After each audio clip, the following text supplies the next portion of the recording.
CP Kothiyal and you are watching welcome Pahad. स्वागत है आप सभी का वेलकम पहाड़ में। वेलकम पहाड़ की ओर से, उत्तराखंड के छोर से। वीडियो में एक स्टोरी मैंने आपको बताई थी मालू के पत्तों वाली, यानी कि जो वहाँ पर घिरदयाल जी थे वो मालू के पत्तों से जो है पत्ते बना रहे थे, यानी वो पत्तल चाउमीन, बर्गर, मोमोज और इन सबको रखने के लिए कप प्लेट यानी कि दोना और पत्तल बना रहे थे। इस तरह के उद्योग और कुटीर उद्योग अगर गाँव के अंदर हो जाते हैं तो शायद बाहर जाने की जरूरत ही नहीं है। इन चीज़ों को कहा जाता है कि एक तो हो गई सबसे पहले शिक्षा, दूसरा हो गया रोजगार और तीसरा है स्वास्थ्य। तो इन तीनों के ही कारण लोग यहाँ से बाहर जाते हैं। लेकिन अगर मैं बात करूँ यहाँ पर सबसे पहले शिक्षा के ऊपर ही बात करते हैं।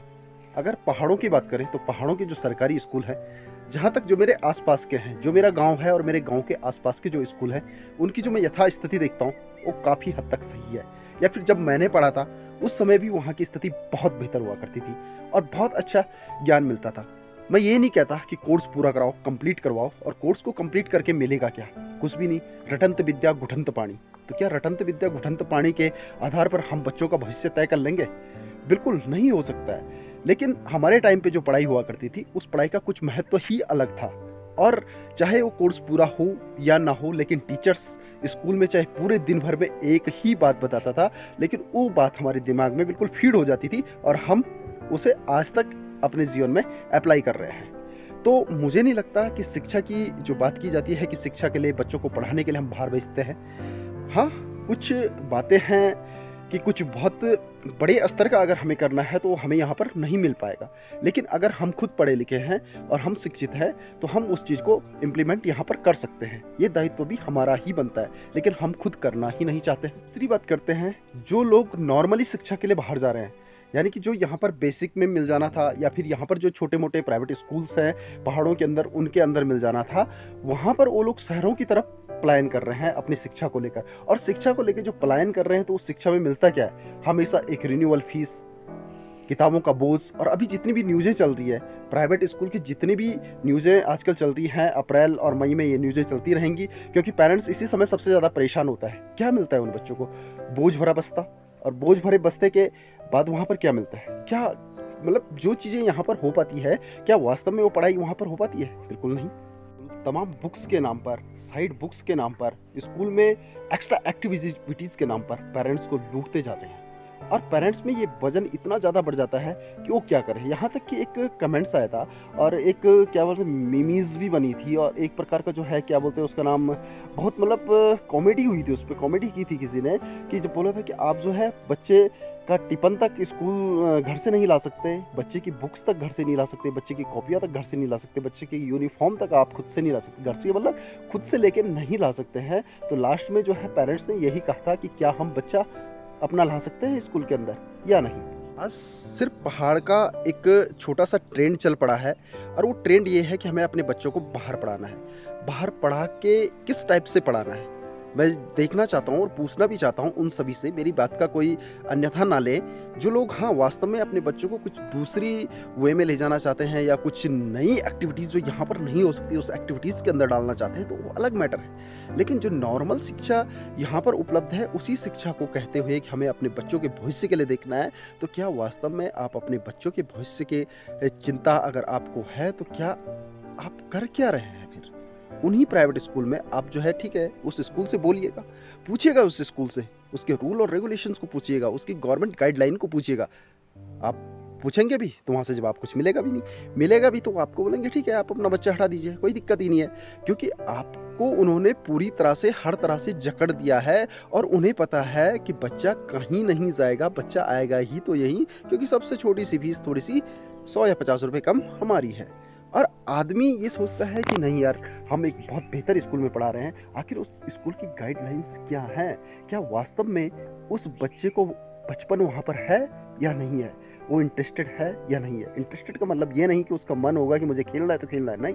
मेरा इंटरेस्टेड का मतलब है एक दूसरे में मेरी बातों को समझना थोड़ा सा मुश्किल ज़रूर हो जाता है। मैं साफ और साधारण वक्तव्य में ये कहना चाह रहा हूँ कि जो पहाड़ों को छोड़कर हम नॉर्मल पढ़ाई के लिए दूसरे स्कूलों में जाते हैं, शहरों की तरफ जो है पलायन कर देते हैं, तो हम शहरों की तरफ न जाकर अपने घर में, अपने नज़दीकी स्कूलों में अपने बच्चों को पढ़ाएं। हाँ, यदि आपको एक्स्ट्रा करिकुलम करवाना है, एक्स्ट्रा ही कुछ एफर्ट लगवाना है, तब आप स्पेशल स्कूल को ढूँढिएगा जहाँ सारी एक्टिविटीज़ होती हों।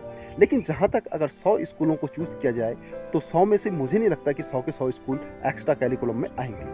वहाँ पर भी मुश्किल से अगर ढूँढा जाएगा एक पर्टिकुलर एरिया के अंदर, तब जाके जो है मुश्किल से 100 में से 1 स्कूल ही ऐसा होगा जहाँ पर ऑल एक्टिविटीज़ जो आप चाहते हैं वो उपलब्ध हो। और मुझे नहीं लगता है कि कोई उतनी फीस देने के लिए सामर्थ्यवान होगा। हाँ, आप करते क्या हैं, यहाँ से पहाड़ से बाहर निकलकर शहरों की तरफ रुख कर देते हैं, क्योंकि पहाड़ों का जीवन नहीं जीना चाहते हैं। जो पहले का समाज था, एक संयुक्त परिवार था, उस संयुक्त परिवार में नहीं रहना चाहते हैं। अब तो संयुक्त परिवार क्या, अब तो संयुक्त परिवार के तहत जो है, जो परिवार के अंदर सास-ससुर है, उनके साथ भी नहीं रहना चाहिए, माँ-जी पिताजी के साथ भी नहीं रहना चाह रहे हैं। तो आप सिर्फ अपने एकाकीपन के लिए और अपनी मन मर्जी के लिए जो बाहर जा रहे हैं और बच्चों पे उसका बहाना थोप रहे हैं, ये बिल्कुल ही गलत है।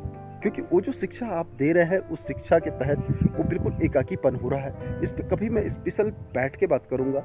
आज कुछ मन भी नहीं था, लेकिन जो बच्चों के ऊपर बोझ डाल दिया जा रहा है, अभी कुछ न्यूज़ें मैं सुन रहा हूँ कि किताबों का इतना बोझ, प्राइवेट साइड बुकें लग रही हैं, एनसीईआरटी की हैं। ये समस्या आपके साथ ही नहीं, ये समस्या मेरे साथ भी है। लेकिन अगर मैं अपनी बात करूँ या अपने बच्चों की बात करूँ, हो सकता है आप लोगों का जवाब ये हो कि भाई आपने जो है अपने बच्चे क्यों बाहर रखे हुए हैं। तो हमारे बाहर रखने का मकसद ही कुछ और है, और अब हम उनको वापस इतनी जल्दी ला भी नहीं सकते, क्योंकि यहाँ पे उन्हें वो एक्टिविटी नहीं मिलेगी और उनका जो आउटपुट आ रहा है, वो आउटपुट उनका यहाँ पर रहकर नहीं आ सकता था। क्योंकि बहुत सारी, मेरी बड़ी बेटी मार्शल आर्ट सीख रही है, ठीक है, तो क्या यहाँ पर पहाड़ के अंदर जो जहाँ पर मैं रह रहा हूँ, यहाँ पर वो एक्टिविटीज़ हो पाती?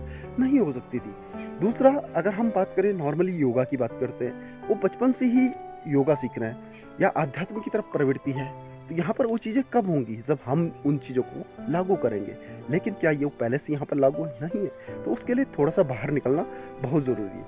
लेकिन दूसरा वे अगर उसका ले, तो हमारा जो काम है, कर्म फल है और कर्म क्षेत्र है, वो वही है। तो इसलिए हम बाहर हैं, लेकिन हमारा लगातार आना और जाना यहाँ पर बना हुआ है, और हम करने का प्रयास भी कर रहे हैं कि किस तरह से हम यहाँ पर जो है डेवलपमेंट करें, किस तरह से जो है यहाँ की आवाजाही को रोका जाए, किस तरह से इन बंजर पड़े खेतों को आबाद किया जाए। अभी अगर बात करें तो मेरे खुद के खेत भी जो है बंजर ही पड़ रखे हैं। मेरे खुद के जितने भी खेत हैं उनमें अभी कुछ नहीं है, क्योंकि मुझे इसके लिए एक मजदूर की ज़रूरत पड़ेगी, और जब तक मुझे मजदूर नहीं मिलता तब तक ये ऐसे ही रहेंगे।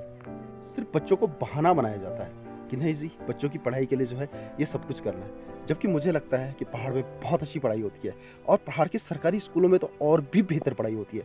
जबकि अगर आप नीचे सरकारी स्कूलों में रखना चाहें तो वहाँ पर वो पढ़ाई, वो चीज़ें नहीं मिल पाएंगी जो पहाड़ के अंदर मिलती हैं। और पहाड़ों की आबो हवा देखिए ना, कितना सुंदर, कितना सुशील और कितना सौम्य है। नीचे गर्मी से मरने वाले, यहाँ हमने स्वेटरें पहनी हुई हैं, तो कितना अच्छा माहौल है यहाँ का और कितना स्वस्थ है। और पहाड़ में रहने पे बच्चा जो है स्वस्थ भी बनता है, एक्टिव भी होता है, और उसका सर्वांगीण विकास होता है, मानसिक विकास भी होता है, तो उसका शारीरिक विकास भी होता है। और नीचे तो आप शहरों में सिर्फ बंद कमरों में ही सिमट जाते हैं। मैं मानता हूँ थोड़ी बहुत काफ़ी गतिविधियाँ हैं, कुछ रहने की, कुछ ना रहने की।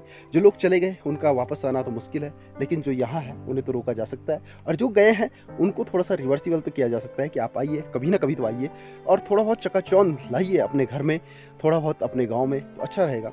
लेकिन आज शहर की बात करें या पहाड़ की बात करें, जो प्राइवेट स्कूल हैं उन्होंने हमारे बच्चों की कमर तोड़ के रख दी है, बहुत बुरा हाल कर दिया है बच्चों के साथ। थोड़ा सा अपने बच्चों के साथ जो नाइंसाफ़ी हो रही है इस पर सोचिए।